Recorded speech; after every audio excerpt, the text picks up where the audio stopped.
Halo semua, selamat datang di channel Bahas Kisah. Channel yang menceritakan kisah-kisah seram di masyarakat. Saya akan menceritakan kisah tentang 3 kecelakaan bus paling mengerikan. Pertama, bus pariwisata Tanjakan Mang Emen tahun 2018. Kecelakaan maut terjadi di kawasan Tanjakan Emen, Jalan Raya Bandung Suban, Kampung Cicenan, Ciater Subang, Jawa Barat. Pada hari Sabtu, 10 Februari tahun 2018 pukul 17 WIB. Kecelakaan yang melibatkan sebuah bus pariwisata itu menelan korban jiwa hingga 27 orang. Kabid Humas Polda Jabar AKBP Hari Suprapto mengatakan, bus pariwisata datang dari arah Bandung menuju Subang.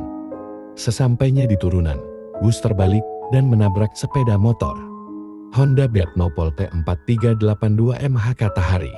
Kapolres Subang AKBP M. Joni mengatakan, bus tersebut memiliki nomor polisi F7959E.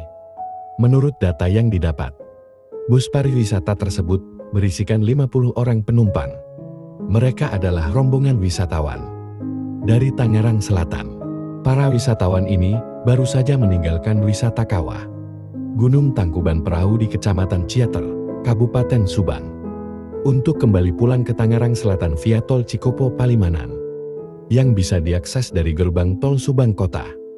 Setelah keluar dari gerbang Tangkuban Perahu, bus harus melewati turunan panjang, sekitar kurang lebih 2 km. Saat melewati turunan panjang yang curam dan berkelok-kelok di kebun teh dan hutan pinus itulah, bus mengalami kecelakaan tragis. Saat melintas turunan panjang dan berkelok, bus tidak terkendali karena diduga remblong dan menabrak sepeda motor dengan nomor polisi T4382MH. Bus kemudian menabrak tebing sebelah kiri jalan dan terguling di bahu jalan, ujar Joni. Data terakhir yang dirilis RSUD Subang menyatakan, jumlah korban yang tewas dalam kecelakaan itu mencapai 27 orang.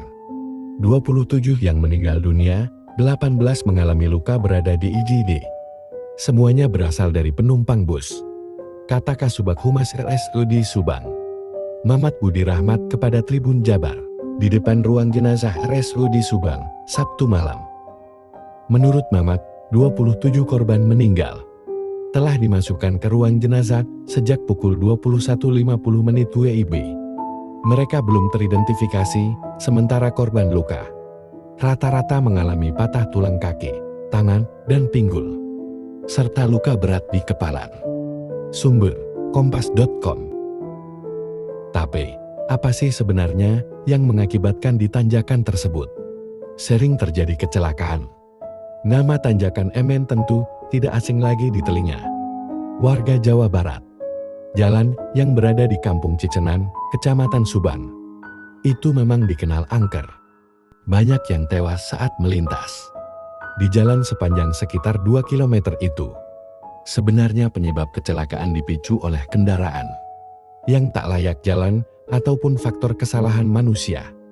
Namun, tak sedikit pula yang mengaitkan kecelakaan yang terjadi karena gangguan makhluk astral yang bernama Emen. Benarkah demikian? Setidaknya kepercayaan itu sudah ada sejak tahun 1950-an. Pengendara yang melintas di Tanjakan Emen biasanya melemparkan sebatang rokok dan membunyikan klakson saat melintas di jalan tersebut. Tujuannya agar bisa selamat dari gangguan gaib. Dulu dipercaya seperti itu, katanya harus lempar rokok dan bunyikan klakson biar selamat. Tapi bukan begitu, kata Haji Sarman 64 tahun, warga desa Ciater saat ditemui detik.com. Menurut Sarman, sekitar tahun 1956, ada seorang supir oplet jurusan Lembang ke Subang yang bernama Taing. Julukan nama Emen melekat kepadanya karena memiliki ketertarikan pada permainan cemen di Terminal Mandarin Lembang saat menunggu penumpang. Taing atau Emen tak meninggal di lokasi kejadian saat oplet. Berpenumpang 12 orang yang dikemudikannya mengalami kecelakaan hingga terbakar pada tahun 1956. Ketika itu, Emen tengah menarik oplet ke arah Subang. Penumpangnya meninggal di lokasi, tapi Pak Emen meninggal di Rumah Sakit Ranca Badak sekarang RSHS. Dimakamkan di Lemban. Saya kenal anak-anaknya Emen, tutur Sarman. Sarman meluruskan berbagai spekulasi dan mitos yang selama ini berkembang luar soal penyebab kecelakaan. Menurutnya turunan yang panjang, belokan yang curam, dan ketidakhati-hatian yang menjadi pemicu kecelakaan maut. Di tanjakan Emen, anak-anaknya juga ada yang menjadi supir. Sembang Suban, ada yang masih muda.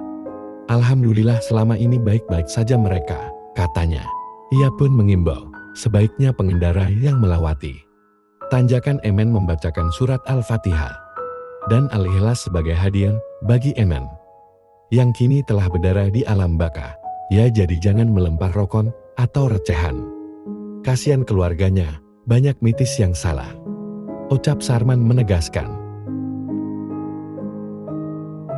Kedua, Busri Padma Kencana Sumedang. Perjalanan Busri Padma Kencana berakhir di jurang di sekitar Tanjakan Cai, Desa Sukajadi, Kecamatan Wado, Kabupaten Sumedang, Jawa Barat, pada Rabu, 10 Maret tahun 2021. Sebanyak 29 orang meninggal dan 37 lainnya luka-luka. Kisah perjalanan pamungkas itu menguak sejumlah kemungkinan di belakangnya. Fakta baru penyebab kecelakaan bus maut di Tanjakan Cai akhirnya terungkap. Polisi akhirnya berhasil mengungkap penyebab kecelakaan tunggal bus Sri Padma Kencana yang mengangkut rombongan peziarah. Bus tersebut jatuh setelah diduga mengalami remblong dan menewaskan 27 penumpang. Kepala Kepolisian Resor Sumedang, AKBP Eko Prasetyo Rogbianto mengatakan, penyebab kecelakaan akibat kekeliruan mekanik bus dalam memasang kampas rem. Selain itu, mekanik yang merangkap kernet berikut sopir bus juga tak mengindahkan keluhan penumpang yang mencium bau sangit pada bus yang ditumpangi. Hal ini mengakibatkan remblong, sehingga bus bernomor polisi T7591TB yang mengangkut rombongan SMPIT Al-Muawana ini tak terkendali hingga masuk ke dasar jurang di Tanjakan Cai. Kami sudah menetapkan 2 orang tersangka dalam kecelakaan tunggal bus yang hilang kendali sehingga masuk ke jurang di Tanjakan Cai, Wado, Sumedang ini, ujar Eko saat jumpa pers di Mapolres Sumedang pada Selasa 30 Maret tahun 2021. Eko menuturkan, kedua tersangka tersebut yaitu sopir bus Yudi Awan 42 tahun, warga Kecamatan Cibuning Kaler, Kota Bandung. Kemudian, mekanik merangkap kernet Ded Lili 47 tahun, warga Kampung Margaluyu, Kecamatan Cipatat, Kabupaten Bandung Barat. Seperti kita ketahui bahwa kedua tersangka ini juga tewas dalam peristiwa tersebut. Sehingga kasus ini terus berlanjut untuk mengungkap kemungkinan adanya tersangka lain. Seperti kelalaian dari pihak PO Bus, tutur Eko. Eko menyebutkan pihak PO Bus Sri Padma Kencana akan kembali diperiksa. Yang pasti, kasus masih terus kami kembangkan untuk mengungkap kemungkinan adanya tersangka lain, sebut Eko. Eko mengatakan, selain telah menetapkan 2 orang tersangka, pihaknya juga mengamankan sejumlah barang bukti yang diamankan meliputi fisik bus, buku KIR, masa berlaku uji berkala, surat tanda nomor kendaraan STNK, surat izin mengemudi SEM, GPS dan kunci kontak bus, dan hasil temuan lainnya. Hasil cek fisik yang dilakukan saksi ahli dari pihak agen tinggal pemegang merek ATPM, kata Eko. Namun, fakta lain menyebutkan bahwa bus harusnya lewat Nagrek. Ada yang tak biasa dari jalur yang dilalui sopir bus maut rombongan SMPIT Muawanah Cisalak. Seharusnya bus pariwisata itu melewati jalur Nagrek, tetapi justru berakhir melalui Tanjakan Cai. Padahal Tanjakan Cai sendiri terkenal dengan tikungan tajam dan tidak disarankan untuk bus muatan lebih dari 60 orang. Kecelakaan maut bus itu mengakibatkan 29 orang tewas. Yang saat itu rombongan dalam perjalanan pulang ke Sumedang. Mereka awalnya melakukan perjalanan untuk ziarah ke Pamijahan, Kabupaten Tasikmalaya. Satu di antara rombongan, Imam menyatakan, rombongan pulang melalui jalur Wado, Sumedang. Imam adalah guru SMPIT Al-Muawanah Cisalak yang menjadi korban selamat dari kecelakaan itu. Menurut Imam, pihak bus travel yang ditumpangi biasanya melewati jalur Nagrek. Namun, jarak tempuh jalur Nagrek dinilai terlalu jauh. Biasanya pulang lewat Nagrek, jalur Bandung. Tetapi terlalu jauh, katanya. Kemudian, pihak rombongan ada yang memberikan usulan untuk melewati jalur Wado, Sumedang. Mereka pun menanyakan, apakah sopir yang mengendarai busnya sanggup atau tidak melewati jalur alternatif tersebut. Dari teman-teman, ada inisiatif. Bagaimana malah jalur Wado, kira-kira sanggup nggak pak sopirnya? Kata Imam. Kemudian, pihak travel pun menyetujui keinginan dan permintaan pihak yang mengusulkan. Akhirnya jalur bus pun melaju melalui jalur Wado, Sumedang. Namun, ada yang mencurigakan dalam perjalanan. Penumpang mencium bau yang aneh. Imam pun menanyakan asal-muasal dari bau tersebut. Saya tanya bau apa? Katanya kampas remnya masih baru. Ya sudah, kalau begitu berarti bagus, kata Imam. Saat memasuki turunan Cai, bus pun mengalami remblong. Di jalur menurun dan belokan bus kencang. Remblong saat jalur menurun. Akibatnya, bus oleng kiri dan masuk jurang. Penumpang pun banyak yang terluka, bahkan meninggal dunia. Korban meninggal dari kecelakaan maut ini mencapai 27 orang, sedangkan korban selamat 39 orang. Data terakhir korban tewas bertambah 2 orang, sehingga kini total ada 29 orang meninggal dunia. Dalam peristiwa tersebut, kedua korban yang tewas saat menjalani perawatan di RSUD Sumedang itu berjenis kelamin perempuan. Kasubag Humas Polres Sumedang, AKP Dedi Juhana mengatakan, dengan tambahan 2 korban, maka total korban tewas menjadi 29 orang. Adapun total penumpang bus tersebut berjumlah 66 orang. Dedi menuturkan, petugas Inafis Polres Sumedang, RSUD Sumedang bersama keluarga korban telah berhasil mengidentifikasi 65 korban dalam rombongan peziarah dari SMPIT Al-Muawanah, Cisalak, Subang tersebut. Sumber, keribuannews.com. Ketiga, bus Phaeton 19 tahun silam. Kecelakaan bus pariwisata ini terjadi pada 8 Oktober tahun 2003 di dekat PLTU Phaeton, Kabupaten Probolinggo. Kisah kecelakaan yang menewaskan 54 orang ini kembali heboh di media sosial. Lalu, bagaimana kronologi kecelakaan naas tersebut terjadi? Kejadian tersebut terjadi pada malam hari. Terdapat sebuah bus yang mengangkut 54 siswa dari SMK Napemda Sleman. Seluruh penumpang yang ada di dalam bus tewas terbakar, kecuali kernet dan sopir. Bus baru dalam perjalanan pulang ke Yogyakarta. Setelah melakukan studi tour dan wisata Bali, 54 orang itu justru pulang dalam kondisi tak bernyawa. Bus out transport tersebut terbakar setelah truk kontainer memotong jalur dari arah berlawanan dan menabraknya. Lalu sejurus kemudian dihantam truk tronton dari belakang. Tangki truk tronton pecah, sehingga menyebabkan munculnya percikan api dan akhirnya merembet ke badan bus. Kebakaran begitu cepat terjadi, ditengarai karena adanya bahan-bahan yang mudah terbakar di dalam bus, seperti tas dan karpet yang ditaruh di kursi. Korban tewas banyak ditemukan di bagian belakang bus, di dekat pintu. Diduga para penumpang berusaha untuk keluar dari sana, tetapi pintu tersebut justru tak dapat dibuka.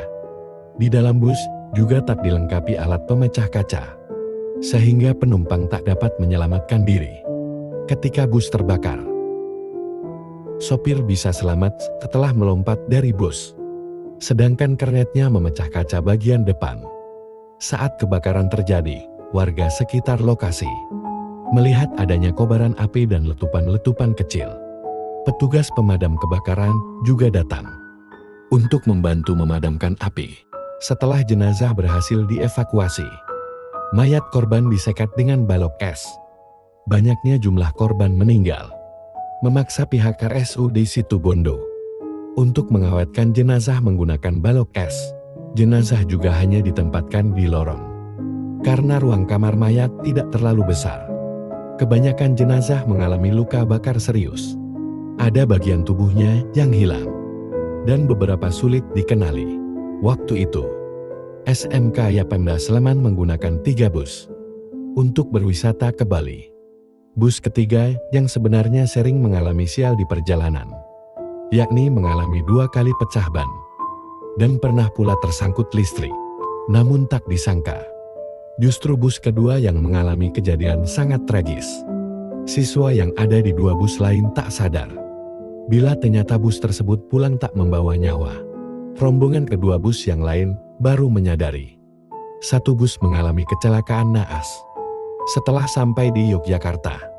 Setelah bus yang membawa 54 penumpang itu terbakar, beberapa warung yang ada di dekat lokasi memilih tutup karena ngeri. Tempat terjadinya kecelakaan adalah sebuah jalan yang cukup tinggi, sedangkan kiri kanannya berupa bukit dan tanaman liar yang sepi. Bus dikemudikan sopir cadangan, pria bernama Budi yang saat kejadian mengemudikan bus ternyata hanyalah sopir cadangan.